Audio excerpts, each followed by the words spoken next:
ইন্টার্নকে যৌন নিগ্রহ কাণ্ডে বিতর্কের মুখে অবশেষে রাজ্য মানবাধিকার কমিশনের চেয়ারম্যান পদ থেকে ইস্তফা দিলেন সুপ্রিম কোর্টের অবসরপ্রাপ্ত বিচারপতি অশোক কুমার গঙ্গোপাধ্যায়। সোমবার রাজ্যপালের হাতে ইস্তফাপত্র তুলে দেন তিনি। ঘনিষ্ঠ মহলে ইস্তফার কথা স্বীকার করে নিয়েছেন অশোক গঙ্গোপাধ্যায়।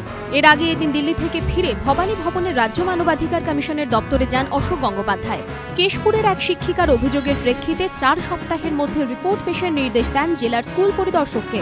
এরপর বিকেলে যুগ্ম সচিবকে সঙ্গে নিয়ে যান রাজভবনে। রাজ্যপালের সঙ্গে প্রায় 45 মিনিট একান্তে কথা হয় অশোক গঙ্গোপাধ্যায়ের। সেখানেই ইস্তফাপত্র দেন তিনি। মাত্র 24 ঘন্টা আগেই প্রাক্তন অ্যাটর্নি জেনারেল সোলি সোরাবজি সংবাদ সংস্থা পিটিআইকে জানিয়েছিলেন টেলিফোনে তাঁর সঙ্গে অশোক গঙ্গোপাধ্যায়ের কথা হয়েছে। অবসরপ্রাপ্ত বিচারপতি জানিয়েছেন তিনি পদত্যাগের বিষয়ে ভাবনা চিন্তা করছেন। এ বিষয়ে এদিন অশোক গঙ্গোপাধ্যায়কে প্রশ্ন করা হলে তিনি বলেন, সোলি সোরাবজির সঙ্গে দীর্ঘদিনের পরিচয়, মাঝে মধ্যেই কথা হয়। তিনি যা বলেছেন সে বিষয়ে কোনো মন্তব্য করব না, যা হবে তা সকলেই জানতে পারবেন। এই মন্তব্যের কয়েক ঘন্টা পরে ইস্তফা অশোক গঙ্গোপাধ্যায়ের। এদিকে যৌন নিগ্রহ কাণ্ডে অশোক গঙ্গোপাধ্যায়ের নাম জড়ানোর পর রাজ্য মানবাধিকার কমিশনের চেয়ারম্যান পদ থেকে তাঁকে সরানোর দাবি জানিয়ে দুবার রাষ্ট্রপতিকে চিঠি দেয় রাজ্য সরকার।